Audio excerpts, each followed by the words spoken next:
Ladies and gentlemen, the President of the United States and the Prime Minister of the State of Israel.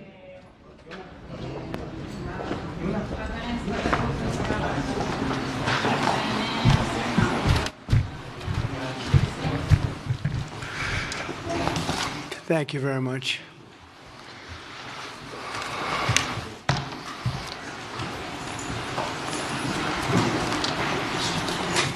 That's a lot of press. Congratulations. You bring them out. You really bring them out. Today, I'm delighted to welcome Israeli Prime Minister Benjamin Netanyahu back to the White House. It's a wonderful feeling and a wonderful event. We had fantastic talks. And thank you very much with your staff. He's the first foreign head of state to visit during our administration. And Bibi, I want to say it's an honor to have you with us.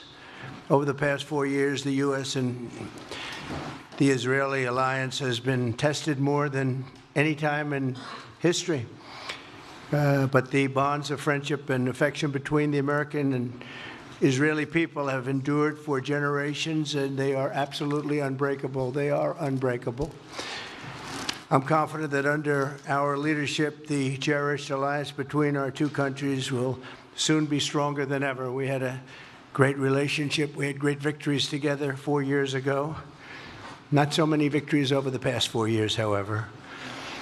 In my first term, Prime Minister and I forged a tremendously successful partnership that brought peace and stability to the Middle East like it hadn't seen in decades. Together, we defeated ISIS. We ended the disastrous Iran nuclear deal, one of the worst deals ever made, by the way, and imposed the toughest ever sanctions on the Iranian regime. We starved Hamas and Iran's other terrorist proxies, and we starved them like they had never seen before. Resources and support disappeared for them. I recognized Israel's capital, opened the American embassy in Jerusalem, and got it built, by the way. Built it too, just not only designated it, but got it built at a price that nobody's seen for 40 years. We got it built. It's beautiful, all Jerusalem stone, right from nearby, and it's something that's very special. And recognized Israeli sovereignty over the Golan Heights, something that they talked about for 70 years, and they weren't able to get it, and I got it. And with the historic Abraham Accord, something that was really an achievement that was, I think, going to become more and more important because we achieved the most significant Middle East peace agreements in half a century, but the Abraham Accords in particular, and I really believe that many countries will soon be joining this amazing peace and economic development transaction. It really is a big economic development transaction. I think we're going to have a lot of people signing up very quickly. Unfortunately, for 4 years, nobody signed up. Nobody did anything for 4 years except in the negative. Unfortunately, the weakness and incompetence of those years, those past 4 years, the grave damage around the globe that was done, including in the Middle East, grave damage all over the globe. The horrors of October 7th would never have happened if I were president. The Ukraine and Russia disaster would never have happened if I were president. Over the past 16 months, Israel has endured a sustained, aggressive, and murderous assault on every front, but they fought back bravely. You see that, and you know that. What we have witnessed is an all-out attack on the very existence of a Jewish state in the Jewish homeland. The Israelis have stood strong and united in the face of an enemy that has kidnapped, tortured, raped, and slaughtered innocent men, women, children, and even little babies. I want to salute the Israeli people for meeting this trial with courage and determination and unflinching resolve. They have been strong. In our meetings today, the Prime Minister and I focused on the future, discussing how we can work together to ensure Hamas is eliminated and ultimately restore peace to a very troubled region. It's been troubled, but what's happened in the last 4 years has not been good. I want to thank Prime Minister Netanyahu for working closely with my transition team, the Special Envoy Steve Witkoff, who's here somewhere. Steve? Stand up, Steve, please. What a job you've done. What a good job you've done. Proud of you. Done a fantastic job. National Security Advisor Mike Waltz. Thank you, Mike, for working so well with us. Thank you. We have, in addition, Marco Rubio, who is on the phone right now, listening to every single word that we say, and he's going to be great. And Pete, congratulations. And Scott, congratulations. I see you're here. And Caroline's been doing a great job. She's really probably talked about more than anybody here. She's done a fantastic job, and thank you very much, Caroline. We're proud of you. But we'll only be satisfied when all of these problems are solved, and we have the team to solve them, and that's going to happen. And it's going to happen, I think, very quickly. I also strongly believe that the Gaza Strip, which has been a symbol of death and destruction for so many decades, and so bad for the people anywhere near it, and especially those who live there, and frankly, who's been really very unlucky. It's been very unlucky. It's been an unlucky place for a long time. Being in its presence just has not been good, and it should not go through a process of rebuilding and occupation by the same people that have really stood there and fought for it and lived there and died there and lived a miserable existence there. Instead, we should go to other countries of interest with humanitarian hearts, and there are many of them that want to do this, and build various domains that will ultimately be occupied by the 1.8 million Palestinians living in Gaza, ending the death and destruction and, frankly, bad luck. This can be paid for by neighboring countries of great wealth. It could be 1, 2, 3, 4, 5, 7, 8, 12. It could be numerous sites, or it could be one large site. But the people will be able to live in comfort and peace, and we'll make sure something really spectacular is done. They're going to have peace. They're not going to be shot at and killed and destroyed like this civilization of wonderful people has had to endure.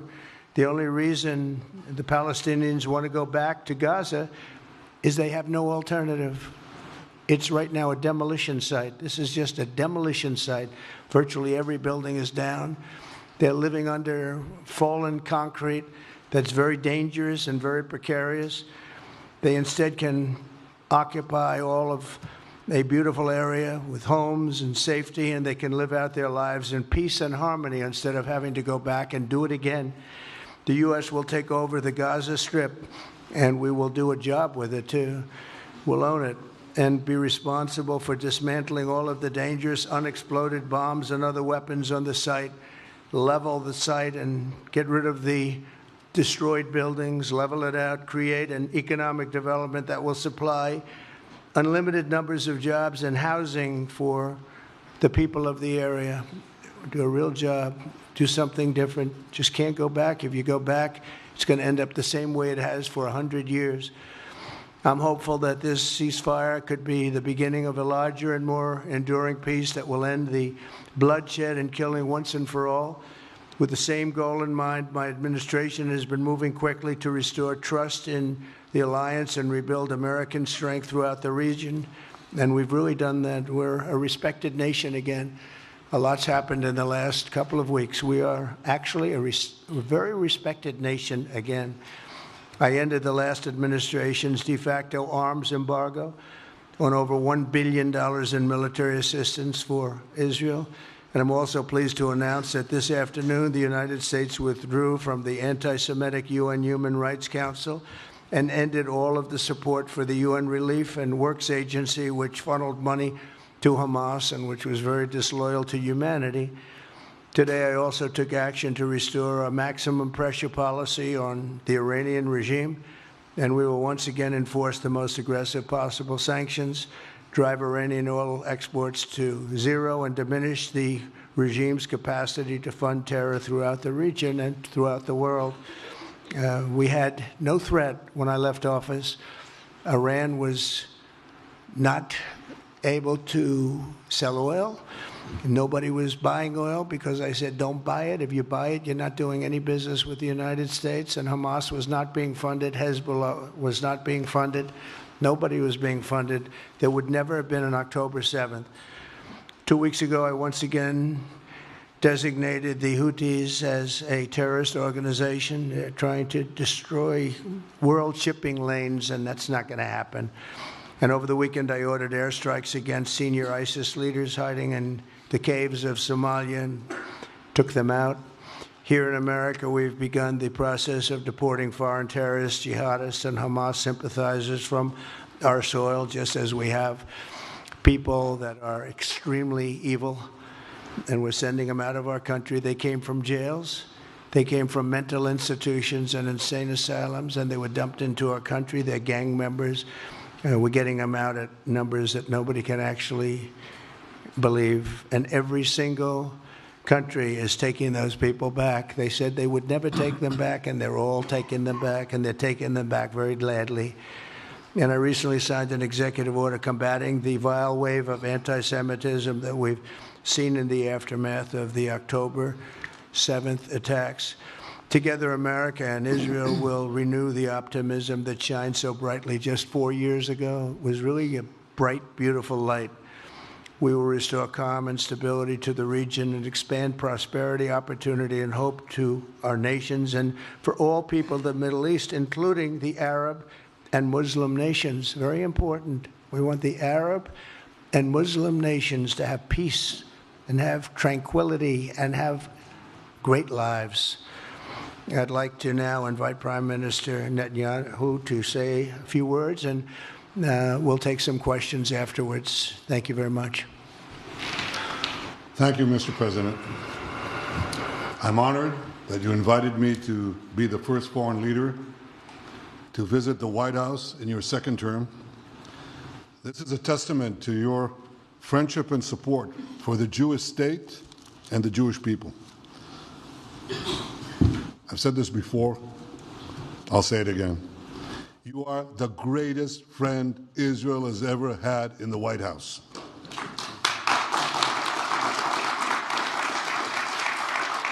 And that's why the people of Israel have such enormous respect for you. In your first term, you recognized Jerusalem as Israel's capital. You moved the American embassy there. You recognized Israel's sovereignty over the Golan Heights. You withdrew from the disastrous Iran nuclear deal. I remember we spoke about it. You said, this is the worst deal I've ever seen. I'm elected, I'm walking out of it. That's exactly what you did. And I think it speaks loudly for just common sense, just looking at things and seeing them as they are. And of course, you also brokered the groundbreaking Abraham Accords in which Israel made peace with 4 Arab states. We did this in 4 months. Nothing happened for a quarter of a century, but in 4 months, we were able, working together under your leadership, to have 4 historic peace accords. And now in the first days of your second term, you picked up right where you left off. Your leadership helped bring our hostages home, among them American citizens. You freed up munitions that have been withheld from Israel. They had been withheld from Israel in the midst of a 7-front war for our existence. And you just freed it. You ended unjust sanctions against law-abiding Israeli citizens.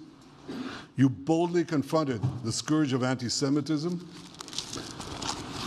You stopped funding, as you just said, international organizations like UNRWA that support and fund terrorists. And today, you renewed the maximum pressure campaign against Iran. Ladies and gentlemen, all this in just 2 weeks. Can we imagine where we'll be in 4 years? I can. I know you can, Mr. President. For our part, we in Israel have been pretty busy too. Since the horrendous October 7th attack, we've been fighting our common enemies and changing the face of the Middle East. On that infamous day, Hamas monsters savagely murdered 1,200 innocent people, including more than 40 Americans. They beheaded men, they raped women, they burnt babies alive, and they took 251 people hostage to the dungeons of Gaza. And after this worst attack on Jews since the Holocaust, Iran and its henchmen in the Middle East were absolutely ecstatic. Haniya praised the massacre. Sinwar said that Israel was finished. Nasrallah boasted that Israel was, here's what he said, as feeble as a spider's web. Well, Mr. President, Haniya is gone. Sinwar is gone. Nasrallah is gone. We've devastated Hamas. We decimated Hezbollah. We destroyed Assad's remaining armaments. And we crippled Iran's air defenses. And in doing this, we've defeated some of America's worst enemies. We took out terrorists who were wanted for decades for shedding rivers of American blood, including the blood of 241 Marines murdered in Beirut. We accomplished all this with the indomitable spirit of our people and the boundless courage of our soldiers. The Bible says that the people of Israel shall rise like lions, and boy did we rise. Today, the roar of the Lion of Judah is heard loudly throughout the Middle East. Israel has never been stronger, and the Iran terror axis has never been weaker. But as we discussed, Mr. President, to secure our future and bring peace to our region, we have to finish the job. In Gaza, Israel has three goals: destroy Hamas's military and governing capabilities, secure the release of all of our hostages, and ensure that Gaza never again poses a threat to Israel. I believe, Mr. President, that your willingness to puncture conventional thinking that has failed time and time and time again, your willingness to think outside the box with fresh ideas will help us achieve all these goals. And I've seen you do this many times. You cut to the chase. You see things others refuse to see. You say things others refuse to say. And after the jaws drop, people scratch their heads and they say, you know, he's right. And this is the kind of thinking that enabled us to bring the Abraham Accords. This is the kind of thinking that will reshape the Middle East and bring peace. We also see eye to eye on Iran. That's the same Iran that tried to kill us both. They tried to kill you, Mr. President. They tried through their proxies to kill me. We're both committed to rolling back Iran's aggression in the region and ensuring that Iran never develops a nuclear weapon. Mr. President, ladies and gentlemen, Israel will end the war by winning the war. Israel's victory will be America's victory. We will not only win the war, working together, we will win the peace. With your leadership, Mr. President, and our partnership, I believe that we will forge a brilliant future for our region and bring our great alliance to even greater heights. Thank you. Thank you very much, baby. Very nice. Thank you. And J.D. Vance, everybody. J.D., please, Vice President, stand up. He's been doing a good job. He's been working very hard on all things, but this in particular. We'll take some questions, please. Yes, ma'am. Go ahead, please. Go ahead. Yeah, go ahead. President, can a normalization deal with Saudi Arabia be achieved without the acknowledgement of a Palestinian state? That question for you too, Mr. Prime Minister. And Mr. President, given what you've said about Gaza, did the U.S. send troops to help secure the security vacuum? So Saudi Arabia is going to be very helpful, and they have been very helpful. They want peace in the Middle East. It's very simple. We know their leader and their leaders very well. They're wonderful people, and they want peace in the Middle East. As far as Gaza is concerned, we'll do what is necessary. If it's necessary, we'll do that. We're going to take over that peace, and we're going to develop it, create thousands and thousands of jobs, and it'll be something that the entire Middle East can be very proud of. but everybody feels that continuing the same process that's gone on forever, over and over again, and then it starts, and then the killing starts, and all of the other problems start, and you end up in the same place, and we don't want to see that happen. So by the United States, with its stability and strength, owning it, especially the strength that we're developing and developed over the last fairly short period of time, I would say really since the election, I think we'll be a keeper of something that is very, very strong, very powerful, and very, very good for the area, not just for Israel, for the entire Middle East. Very important. And we'll, again, have thousands of jobs, and there'll be jobs for everyone, not for a specific group of people, but for everybody. Okay, please. I think peace between Israel and Saudi Arabia is not only feasible, I think it's going to happen. I think if we had another half a year in your first term, it would have already happened. True. Many, many more, I agree, many more nations. I think you can't prejudge and pre-guess how we'll achieve it, but I'm committed to achieving it. And I know the President is committed to achieving it, and I think the Saudi leadership is interested to achieve it. So we'll give it a good shot, and I think we'll succeed. Yeah, please, go ahead. First of all, President Trump, did you hear from Prime Minister Netanyahu at the meeting guarantees that the ceasefire will hold, including phase 2? And Prime Minister Netanyahu, why are you refusing to set up a national commission to investigate failures of the process?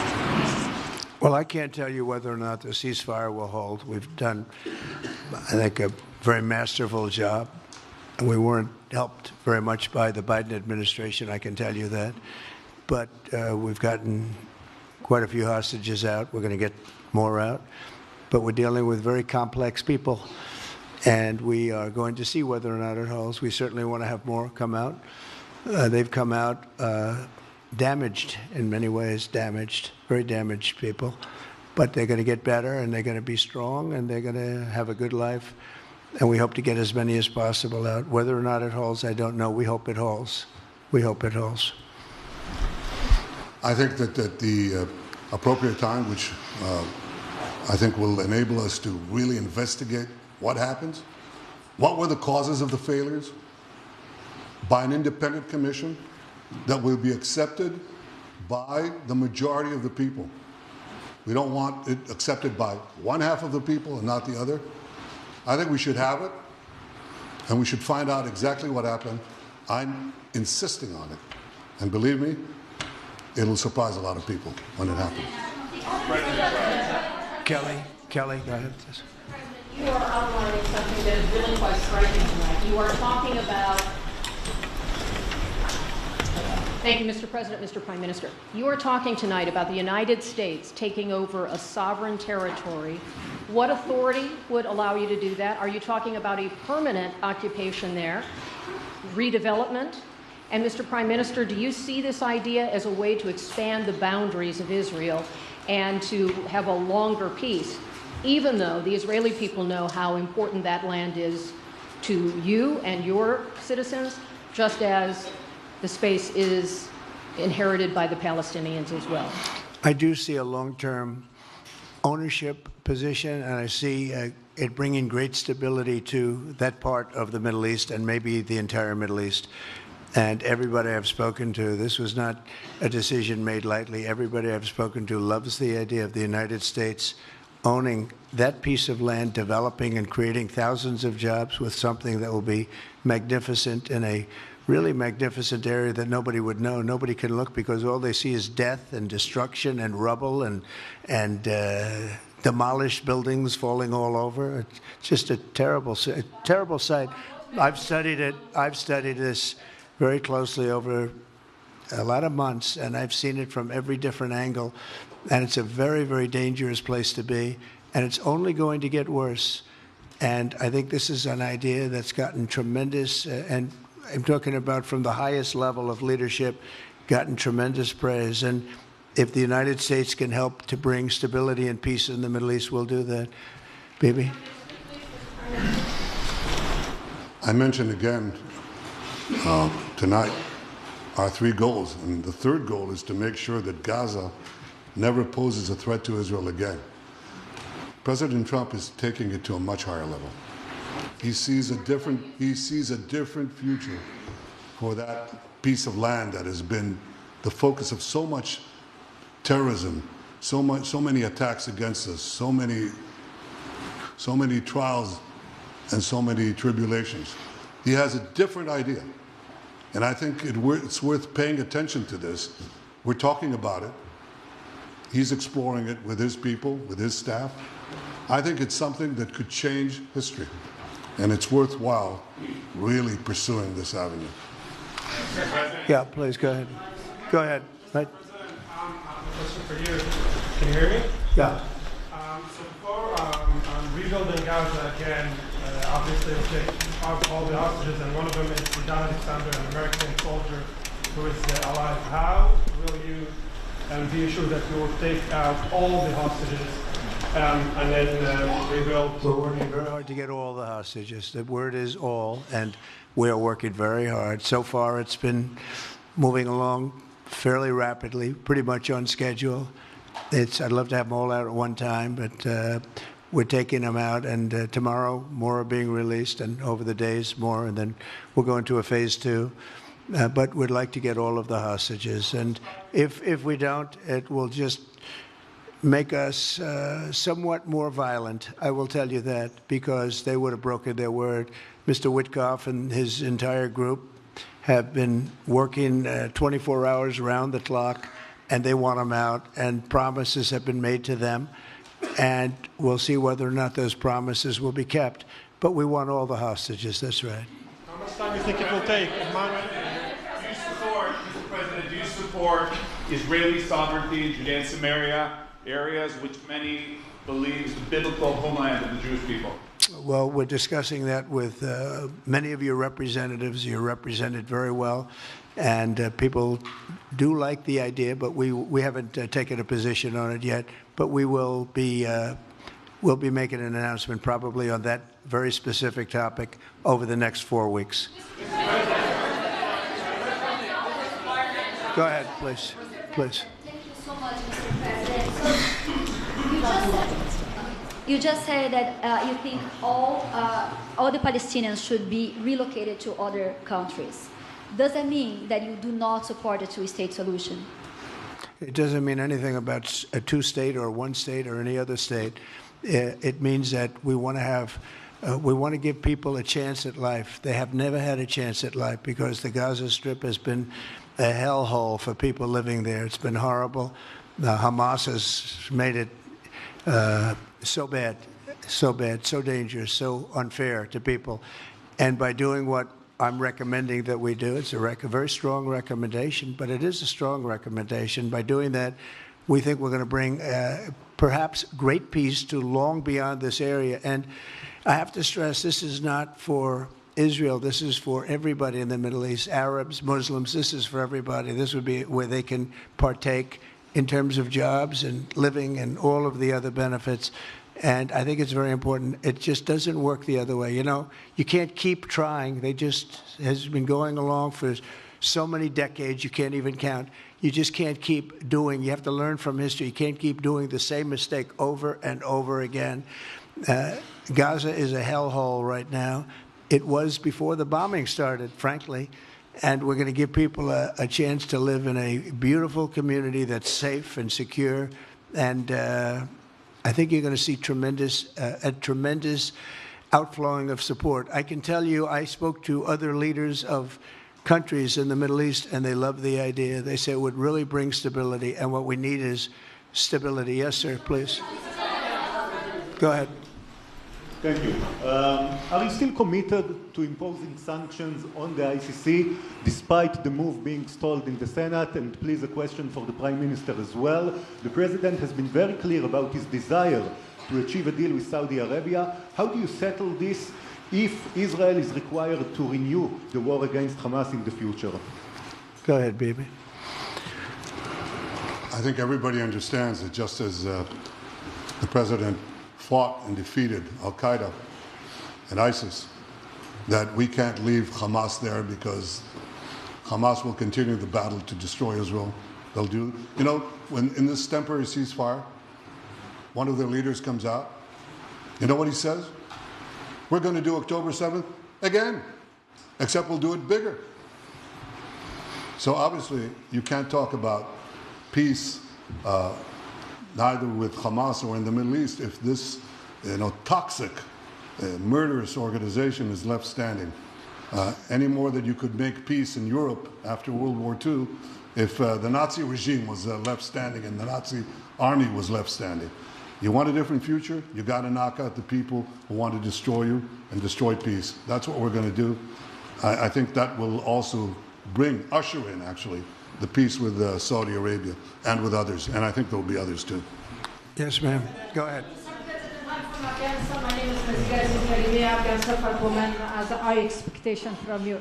Do you have any plan to change Afghanistan situation? Are you able to recognize Taliban? Because I'm an Afghan journalist, Afghan Safar woman. Any comment about Afghanistan? What's your future plan for Afghan people, especially Afghanistan? I have a little hard time understanding you. Where are you from? Oh. Actually, it's a beautiful voice and a beautiful accent. The only problem is I can't understand a word you're saying. But I just say this, good luck. Live in peace. Go ahead, please. That's okay, yeah, please. Prime Minister, you said earlier today that it was tough for you to implement these sanctions on Iran, but you did indicate that you were willing to negotiate with them. What would that look like, and are you in conversations with them? And the same for the Prime Minister. I hated doing it. I want Iran to be peaceful and successful. I hated doing it. I did it once before, and we brought them down to a level where they were unable to give any money. They had to survive themselves, and they had no money. They were essentially broke, and they had no money for, as I said, Hezbollah. They had no money for Hamas. They had no money for any form of terror. The 28, if you call it, the 28 sites of terror, they had no money for any of it. They had to do their own and focus on their own well-being. And I hated to do it then, and I hate to do it just as much now. And I say this, and I say this to Iran, who's listening very intently.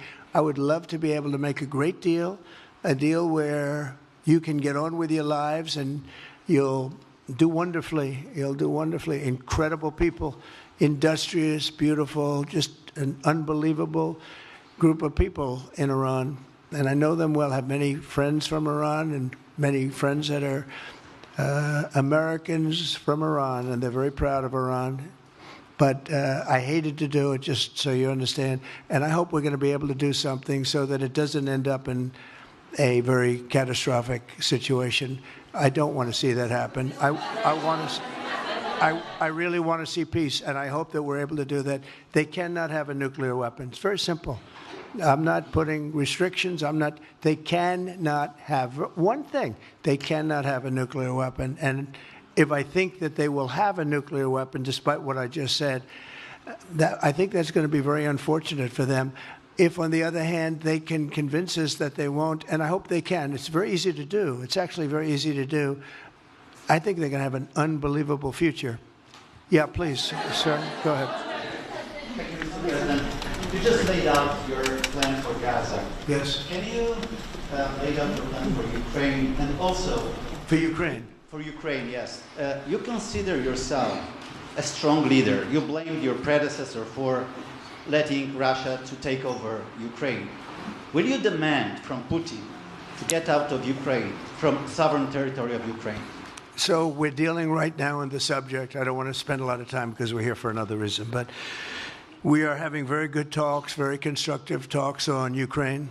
And we are talking to the Russians. We're talking to the Ukrainian leadership. It would have never happened. That would have never happened. It should have never happened.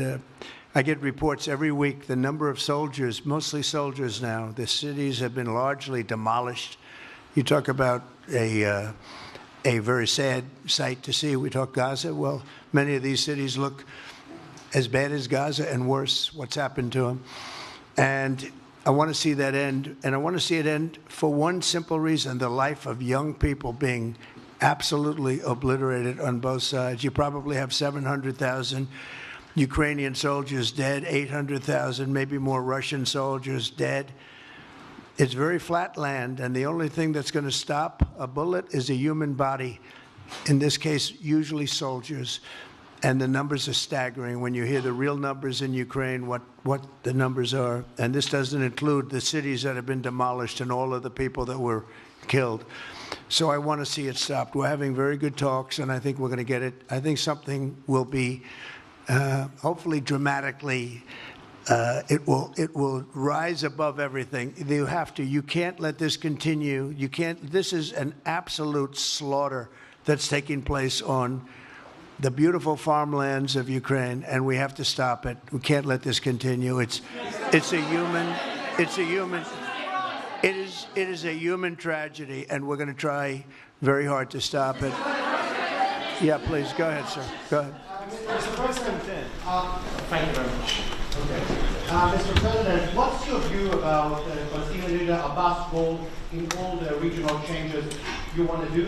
And the question for the Prime Minister, what's your view on President Trump wanting to reach a deal with Iran and not a much more active military stance towards it? Go ahead, baby. Go ahead.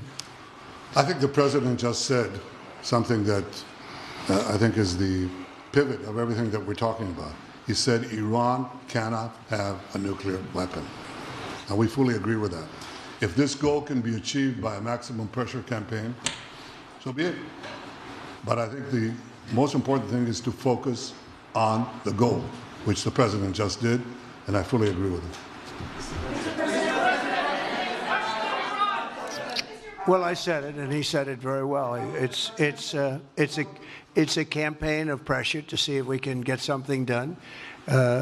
He doesn't want to do what some people think will automatically happen because they're very difficult people to deal with, as you know. But if we could solve this problem without warfare, without all of the things that you've been witnessing over the last number of years, it would be, I think it would be a tremendous thing. Go ahead, please. Do you have any plans to visit Israel soon? To visit where? Israel and Gaza. Oh, well, I love Israel. I will visit there, and I'll visit Gaza, and I'll visit Saudi Arabia, and I'll visit other places all over the Middle East. The Middle East is an incredible place, so vibrant, so it's just one of the really beautiful places and with great people. And I think a lot of bad leadership has taken place in the Middle East that's allowed this to happen. It's just terrible. And that includes on the American side, by the way. We should have never gone in there a long time ago, spent trillions of dollars and created so much death. So that includes Americans. But, yeah, I'll be visiting a lot of different places in the Middle East. I've been invited everywhere, but I will be visiting some, yeah. Okay. Let's go. Caitlin, go ahead. Caitlin. Thank you so much, President Trump. Caitlin, go ahead. On what you were saying there. Say it. Go ahead, please. Just to follow up on what you were saying about the Gazans leaving Gaza, going to other countries. One, where exactly are you suggesting that they should go? And two, are you saying they should return after it's rebuilt? And if not, who do you envision living there? I envision a world, people living there, the world's people. I think you'll make that into an international, unbelievable place. I think the potential in the Gaza Strip is unbelievable. And I think the entire world, representatives from all over the world will be there, and they'll live there. Palestinians also. Palestinians will live there. Many people will live there. But they've tried the other, and they've tried it for decades and decades and decades. It's not going to work. It didn't work. It will never work. And you have to learn from history. History has, you just can't let it keep repeating itself. We have an opportunity to do something that could be phenomenal. And I don't want to be cute. I don't want to be a wise guy, but the Riviera of the Middle East, this could be something that could be so bad. This could be so magnificent. But more importantly than that is the people that have been absolutely destroyed that live there now can live in peace in a much better situation because they're living in hell. And those people will now be able to live in peace. We'll make sure that it's done world class. It'll be wonderful for the people. Palestinians mostly we're talking about. And I have a feeling that despite them saying no, I have a feeling that the king in Jordan and that the general president, but that the general in Egypt will open their hearts and will give us the kind of land that we need to get this done, and people can live in harmony and in peace. Thank you all very much. Thank you. Thank you very much. Thank you.